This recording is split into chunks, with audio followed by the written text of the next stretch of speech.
Okay, so this is a video for the guys, and it probably applies to most humans anywhere, but it's a particularly close topic to me because of the number of men and boys who I know who really struggle with their feelings, but don't really talk about struggling with their feelings. So I'm going to talk about the topic of crying, which is a subject that, again, men and boys don't really talk about as much as they really need to, so, well, allow me. The advice I give you in this video might be advice you've never heard before, but it's advice that I've given to a lot of people who have really needed to hear it. So you know when you're walking that really awkward tightrope between feeling really angry and feeling really upset, but the worst part is the guilt because you feel that you're not supposed to be feeling those things, and you can feel at the back of your head that you're getting a little bit close to tears, so you're trying to avoid those tears with all of your strength. Well, this is my genuine advice to you. If you're struggling and you feel the need to cry, especially if you're on your own, then I honestly suggest that you cry. Allow me to explain why, because there are 5 really good reasons for this. So first off, men already cry. We just don't talk about it. We just don't know it.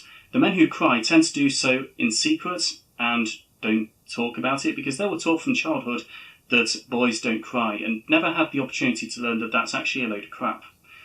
Unfortunately, it's an extremely damaging load of crap, and in my experience, by the way, this is a very important sentence for any parents watching, boys who are taught to suppress their emotions grow up to become men who can't handle those emotions.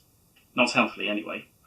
And I'm sorry, guys, but we're going to have negative feelings and negative experiences in life because, well, it's life, it's just what happens. So you might as well learn healthy strategies for coping with those negative feelings. And if you're uncomfortable with crying being one of those strategies, then ask yourself this. By not crying, who exactly are you trying to impress? I mean it. Are you actually holding back the tears because you think it makes you a stronger person? Or is it the very subtle fear of all those invisible judging people who raise you to believe that crying is somehow an unnatural bad thing? Because that actually leads into my second point. Crying does actually have an actual biological reason behind it. There is actually a specific inbuilt purpose for crying. Crying is what happens when the body recognises that it's overwhelmed or it's struggling to cope and it's venting its frustrations. It's emotional regulation.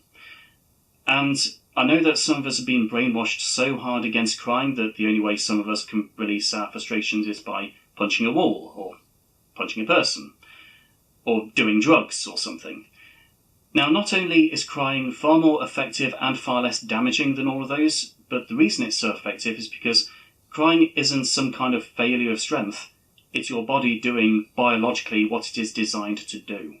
Thirdly, crying is a huge time saver. I mean, think about it. The point in crying is to just vent out all of your emotions in one go, yeah? So it's far better to cry, be miserable for 10-15 minutes, and then just feel fine again, than lose an entire day to trying to hold everything back and stay frustrated and stay angry. Honestly, if you're feeling bad, just cry. Get over within 10 minutes, then get on with your day. Next up, the argument against crying doesn't even make sense. Crying doesn't necessarily mean that you're sad, it means that you're overwhelmed. It means there's too much going on in your brain. That's why people can cry tears of happiness, because even happiness can be overwhelming.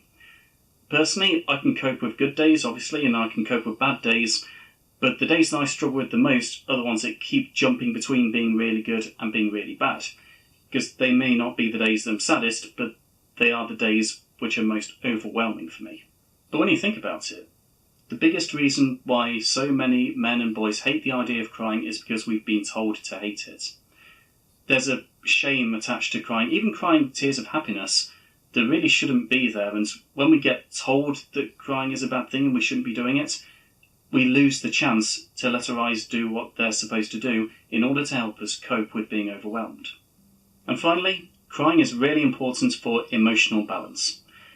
Now, when you're crying, because of what you look like and what we sound like when we're crying, it gives people the wrong impression that we're unhinged or unbalanced, and, well, in all fairness, it doesn't look great at the time, but if you really want to know how emotionally balanced someone is, check how they are during the times when they're not crying. For example, if you're never shedding any tears, but you're punching walls, that is not emotional balance. If you can handle basically everything that life throws at you, and all it needs is a couple of tears once in a while. That is emotional balance. In fact, biologically, it's emotional balance. Now, the reason we need to keep our emotions in check, and I'm trying not to make it too dark here, is because there's a reason why men and boys kill themselves 4 times more often than women do. According to the statistics, women are 4 times more likely to seek mental health assistance, but it's the men who kill themselves 4 times more often. And I'm trying not to stereotype or generalise, but it seems to be that when it comes to exploring emotions, expressing emotions, letting out emotions, it's women who have the guts. It's women, generally speaking, who have enough guts to cry.